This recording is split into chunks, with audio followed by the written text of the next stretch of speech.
हाय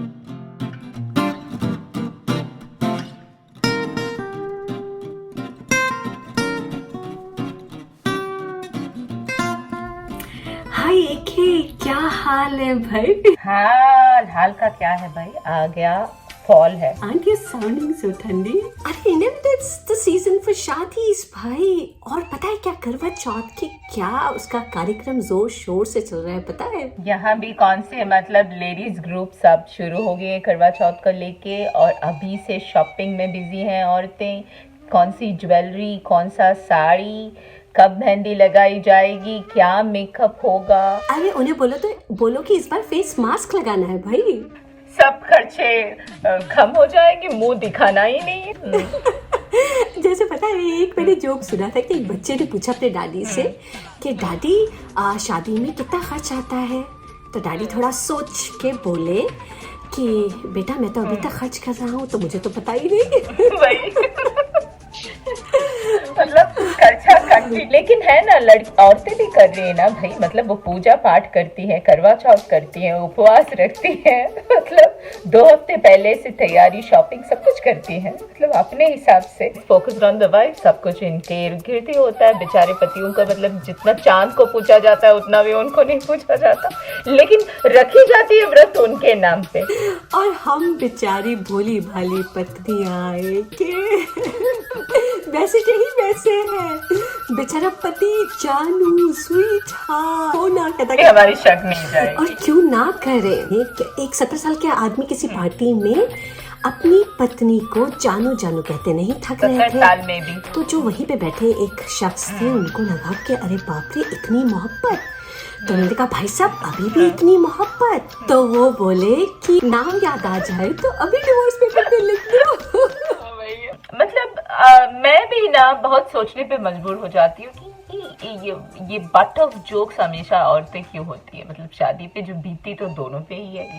तो जोक्स लिखने वाला कौन है भाई? लिखने वाले भी तो हस्बैंड्स है। और वाइफ्स अपनी इमेज को क्लीन ही नहीं करना चाहती है, तो क्या करे। साउंड नहीं शायद है, लेकिन हमें याद नहीं आते क्योंकि ये इतने पॉपुलर नहीं होते, इतनी फैलाए नहीं जाते। शादी ना लाइट की करंट की तरह है। देखो अगर तार सही जुड़ जाए तो रोशनी ही रोशनी है, अगर गलत जुड़ जाए तो झटके ही झटके, जिंदगी भर आजीवन झटके ही झटके। तार है ना, कैसा भी जुड़ा हो, मतलब महसूस तो दोनों ही होंगे।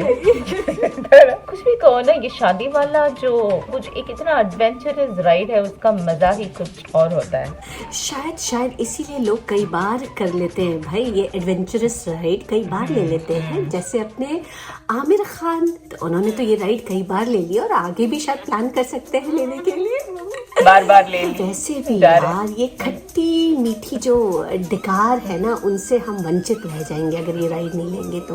अब ये ऐसा मशवरा तो हम दे सकते हैं ना, कि नहीं दे सकते हैं? मतलब मीठी डकारें मैं पहली बार सुन रही हूँ, खट्टी डकार। वैसे इस कोविड वाले माहौल में ना शादी में जाने का मतलब कुछ सज धज के कहीं निकलो, लोगों से मिलो, इसका इतना मन कर रहा है। किसी और के तमाशे में शामिल हो। अब क्या तो देख लिया है कि क्यों तमाशा क्या हो। एके अब मुझे समझ में आया कि शादी में आए हुए लोग इतना खुश क्यों होते हैं, पता है क्यों? अच्छा जाने तो किसी और दिन फुर्सत में बात करेंगे। टाल दी। अच्छा ये बताओ, तुमने भाग के शादी की थी या सुसहमति के साथ अपने परिवारों के योगदान के साथ? तुम्हारी शादी कैसे हुई थी? मतलब अच्छा खासा जा रहा था, इतनी सारी जोक सुना रही थी। इस जोक्स वाले माहौल में इतनी भयानक बातें क्यों घुसा रही हो? एक तुम्हारे शुरू में ही भयानक हो गया था। लोगों का तो बहुत सालों बाद भयानक दिन आते हैं भाई। अरे मुझे लगा तुम कहोगी कि अरे मैं तो भाग के ही करना चाहती थी, लेकिन मेरे घर वालों ने दूल्हे को घर पे पकड़ के जबरदस्ती शादी करा दी। मैं भागती भी तो अकेली भागती, किसी को साथ में लेके भागने का मुझे। और मेरे इर्द गिर्द इतनी वैसे भी मतलब भागे जा रहे थे कि कजन्स एक्चुअली, तो मुझे कभी इस एंगल में मैंने सोचा ही नहीं, मतलब हिम्मत ही नहीं हुई मेरी। अरे कौन किसके साथ भागा, हमें भी बताओ, काफी इंटरेस्टिंग लग रहा है। कैसे लार टपक रही है देखो। मतलब कौन किसके साथ भागा। है मेरी तीन कजन्स थे around late 80s and beginning 90s। मतलब वो जमाना ही था रेबेलियस लव वाला। क्या क्या मूवीज आई थी तब, क्या थी वो, क़यामत से क़यामत तक और तेजाब। एंड दिल में वो सीन याद है, मतलब दोनों पेरेंट्स के सामने ही फेरे लिए जा रहे हैं, तो वैसे वाली रेबेलियस लव का माहौल था, मूवीज का माहौल था। तो मेरी 3 कजिन्स थी जो भाग गई थी। हमारी और मेरी शादी न्यू मिलेनियम में हुई थी। तब तक तो generation had moved on, you know even love marriages happen with the blessings of parents, you know। हाँ, वो वाला था बैंड बाजा बारात के साथ पूरा जश्न। बिल्कुल जैसे तुम्हारी हुई होगी। Love, lots of love arranged by the permission of parents. On the contrary, एक है पता है, मेरी सगाई तो बिना दूल्हे को देखे ही और ये हो न्यू गई थी। मिलेनियम वाली शादी है। हाँ, सलमान तो स्विट्जरलैंड में थे। बस शादी से कुछ दिन पहले मिले और हो गई क्या हो गई शादी से पहले। शादी। तो हमारी तो सिर्फ फोन पे बातचीत से हो गई थी। सोचो, ये न्यू मिलेनियम की शादी। तो वैसे ना ये इश्किया मिजाज में दोनों एक दूसरे से कम नहीं है। आई एम श्योर कि ये जो अरेंज मैरिज ऐसा हुआ था, ये आगे चलकर कुछ और में बदला हो। क्या लव, क्या अरेंज्ड, ये सब धोखा है भाई। प्यार जो है वो एक स्वीट लंबा ख्वाब है, तो वही शादी एक अलार्म क्लॉक है कि बस उठो, हो गया, अब कुछ और भी चीजें करने को हैं, सिर्फ इसी में यही ख्वाब देखते रहोगे, बस प्यार में डूबे रहोगे। और एंड ऑफ द डे एक ही सबकी घड़ी की सुई स्लो हो जाती है, सब एक ही पेज पे आ जाते हैं। And then we are caught up in the day-to-day affair of living, खाना पीना, बच्चे पालना। इतने उलझ जाते हैं हम रोजमर्रा की लाइफ में कि हमको ये बड़ी बड़ी बातें सोचने का भी हमारे पास टाइम नहीं है। जैसे एक और जोक मुझे याद आ रहा है, किसी औरत के पति मर जाते हैं और उसके रिश्तेदार आके पूछते हैं कि कैसे हुआ बहन जी ये, तो वो बोलती कि भैया बस ठीक थे, बैंगन तोड़ने गए थे बगीचे में, वहीं लुढ़क गए भाई साहब। तो बोले अरे बेचारी, तो आपने कैसे मैनेज किया।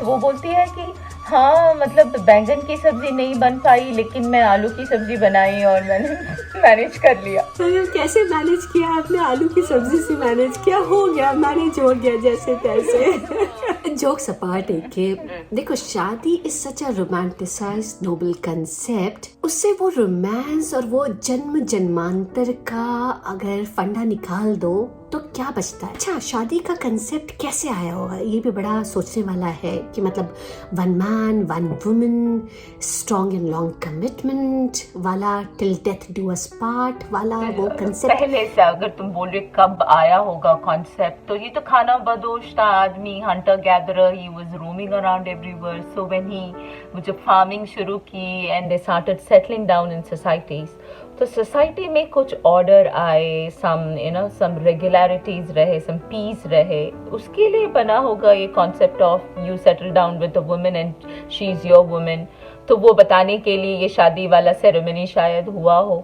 सो marriage would have been a purely social contract type of thing which had nothing to do with love और रिलीजन का, जिसमें कोई प्लेस था ही नहीं, शायद ऐसे शुरू हुआ हो। तो इसका मतलब है कि couples were just brought together for practical reasons, like to produce legitimate offsprings. So I mean, where did the love stand at that time in the marriage? I'm just wondering. Love जो है मेरे ख्याल से हमेशा से था, मतलब Adam and ewe के जमाने से there was love. There's no doubt about it. Nobody knew what that एहसास was, और उस एहसास उसको कोई नाम नहीं दिया हो लोगों ने. It would have come later with poetry, when man started expressing himself through art, romanticizing वाली बातें, ये सब शायद बाद में आई हैं. You know what? I read somewhere, AK, that it was started by French people.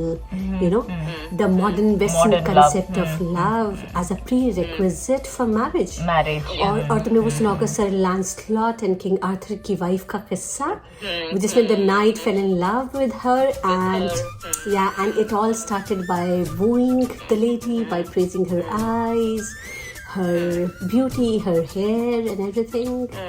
wooing the lady, western concept, मतलब हमें इससे क्या लेना देना। खतरनाक टॉपिक है। मतलब मैं फिलहाल कंसंट्रेट करते हैं शादी पे, रोमांस पे मत जाओ तो ठीक है। You mean शादी की सीरियसनेस पे बात करते हैं हम।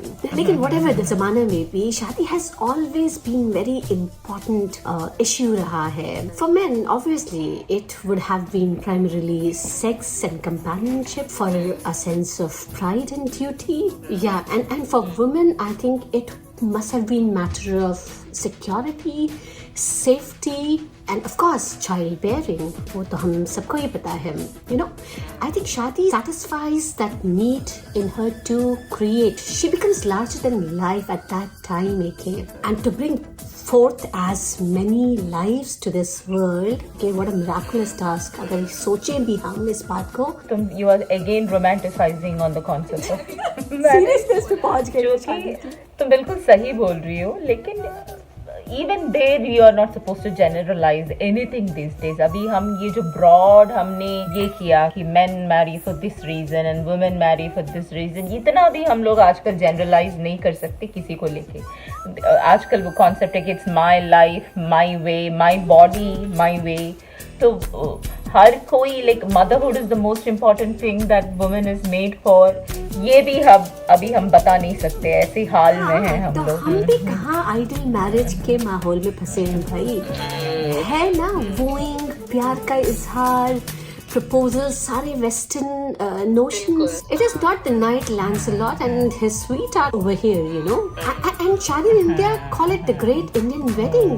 It's altogether a different ball game, you know, nowadays. सारे रिश्तेदार, ढेर सारा रस्मो रिवाज, फिर वो बारात वारात, उनकी खातिरदारी वातिरदारी, फिर उसके बाद विदाई और क्या दहेज वहेज और इतने सारे गहने वहने, मतलब किसको, मतलब इतने सारे तोहफे, किसने क्या दिया, किसको क्या मिला, किसकी ज्यादा इज्जत हुई, किसकी बेइज्जती की गई, लड़के वाले लड़की वाले, पूरा इट बिकम्स अ युद्ध भूमि। That is Indian marriage. लेकिन एक you know what, Indian marriages all the time is not just क्लैम शाम रे बाबा। भूल गई तुम सती, डाउरी डेथ्स, विधवाओं को लेकर जो अंधविश्वास हमारी सोसाइटी में है, पॉलीगैमी, चाइल्ड मैरिज, ये भी तो सारे डार्क हकीकतें हैं, you know, हम जिसको इग्नोर नहीं कर सकते हैं। Everything has its, you know, two sides, bad and कुछ good, तो हर चीज में है। तभी इसी का नाम तो जिंदगी है। मतलब ये भी वो भी सब साथ में लेके चलो। वाह वाह, एक छोटे से सेंटेंस में आपने पूरी जिंदगी समेट दी। वाह। Why should we take after the example of King Arthur या फिर Lancelot, सत्यभामा या कृष्ण रुक्मिणी की शादी? हमारे ही इसमें देख लो ना कितने सारे हैं, ड्रामा, मस्ती, एंटरटेनमेंट से भरी शादियां। मतलब और ये कहानियां सुनकर जब औरतें, मतलब लड़कियां बड़ी होती हैं, तो how can they help not romanticise the concept of marriage. Child marriage तुम बोल रही हो, एक किस्सा याद आ रहा है। जैसे मेरी एक क्लोज फ्रेंड थी स्कूल में, उसकी नानी की शादी जब वो 12-13 साल की थी तब कर दी गई थी। शादी को लेकर मतलब ये मेरी फ्रेंड की चोचलों को देख के वो नानी अपनी कहानी हमें बताती थी। केरला में उस जमाने में वुमेन, यू नो, दे वोर just saris, they never wore blouses। तो ब्लाउज का कंसेप्ट नहीं था क्या? शादी होती है किसी बच्ची, तब उसे ब्लाउज सिल के दिया जाता था। तो जो दुल्हन है वो सब ब्लाउज पहनती थी, जो मेहमान देखने आते हैं वो शायद ब्लाउज नहीं पहनते हो। नानी की हमने बोला कि आपको दुख नहीं हुआ कि आपको 12-13 साल में आपकी शादी की गई? तो वो बोली नहीं, मैं तो इतनी खुश थी कि मेरी कब शादी हो और कब मुझे एक नया ब्लाउज सिल के मिले। मतलब हम चाइल्ड मैरिज बुरा है करके हम लोग आजकल टॉपिक लिखते हैं, but it has a lighter side of it. इतनी सारी वजह सुनी है शादी करने की, इतनी सारी वजह, लेकिन ये ब्लाउज के लिए शादी पहली बार सुन रहे हैं। शादी के पीछे चोली। हमारा आज का टाइटल हो सकता है कि शादी पर सिल्क ब्लाउज। जो तुमने पहले अपनी सुनाई थी ना कि नोबल मदरहुड और bringing fourth life, recreation, procreation, क्या क्या बोल रही थी। है जो शादी करनी है। So here's to शादी, तो फिर जोड़ियां बनती रहे, शादियां होती रहे और लोग अपनी खुशियों का खजाना खोजते रहे, अपनी तलाश जारी रखें।